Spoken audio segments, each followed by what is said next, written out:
let's talk about Quiana, Joella, and Demadric. First of all, I can't believe it's been over a whole decade since this whole love triangle started. Like, here is Joella posting pictures back in 2016, and Demadric's telling her, "Oh, we've been through our ups and downs." And then here he is with Quiana in 2015, making the same exact post for her, pretty much, talking about, "Oh, you've been here through the ups and downs." And I guess throughout the years, Demadric has had 6 kids in total, which that's news to me. I'm just learning that. And he has multiple baby mamas. Here he is taking all his kids back to school shopping. It appears he has 5 boys and 1 little girl.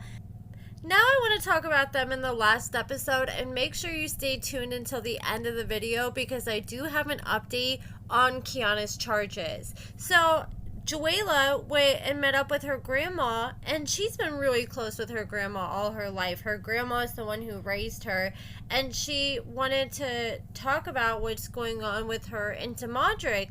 And she just pretty much explained, like, look, I didn't want Quiana at my party, but Demadric's, I think that's his wife or Demadric's mom or stepmom, or I guess it's his dad's girlfriend, I'm not entirely sure, but she pretty much popped off on Joella and called her bitter for not allowing Quiana to be there.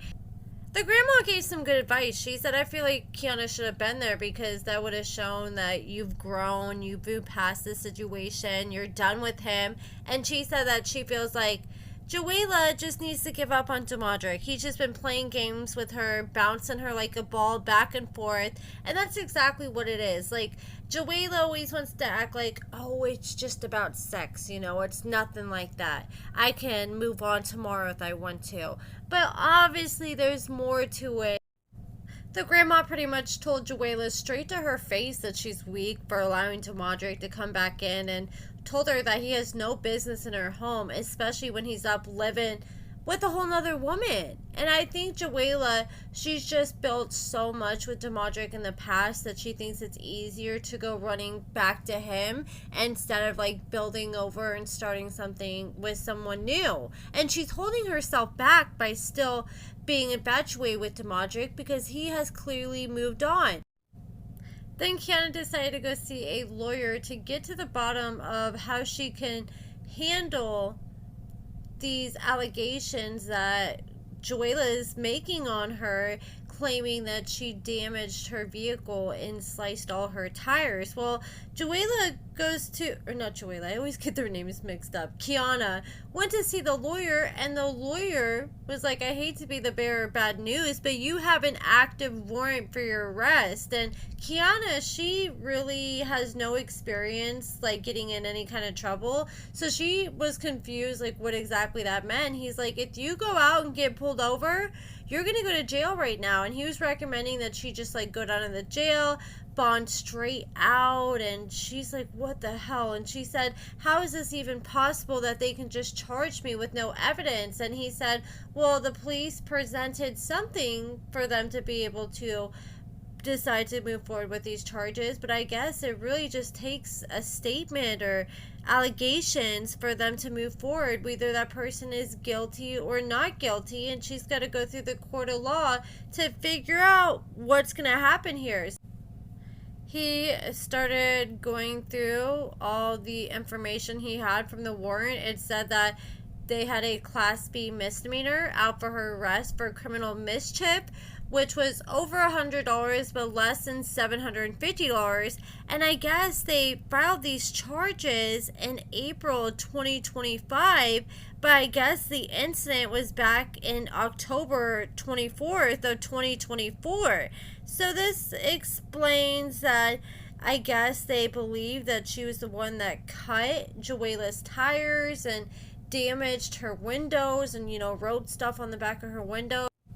I'm not gonna lie, I was side-eyeing this paperwork that the lawyer was showing Quiana just because Joella went live and she was asked about the charges.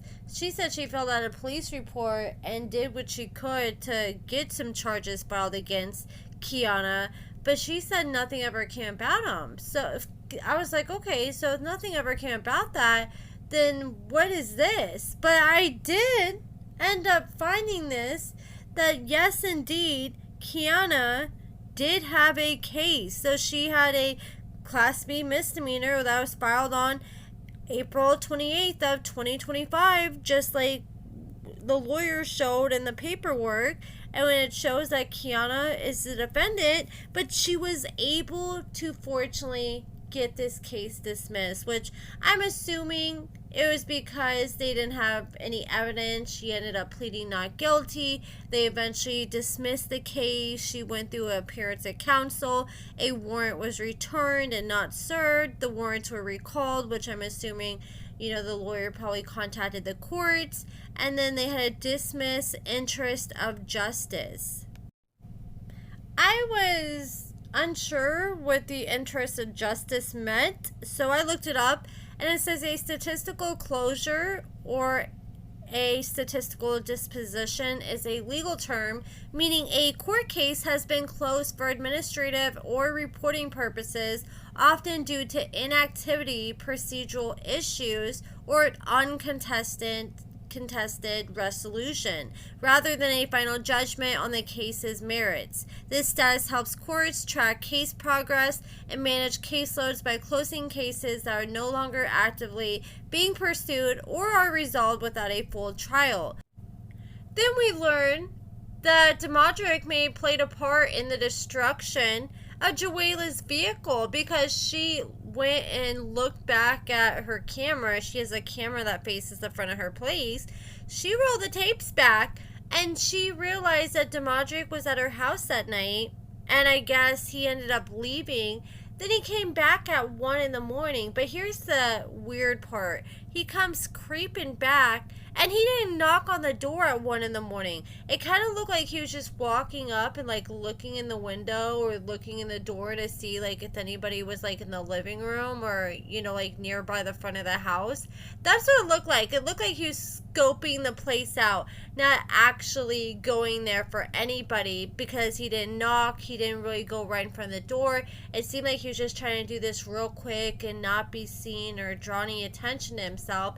Then he just walked off. And it's like, okay, that's mighty suspect. And then next thing you know, Joella's tires are slashed. That's making me think, okay, maybe Quiana freaked out and was like, you know what, if you don't help me F these tires up, then I'm done with you and I'm going to F you up. I don't know, but I guess she was able to get the charges dropped, so that's good. But let me know what you guys think about everything in the comments below. Give this video a thumbs up, subscribe, and thank you so much for watching.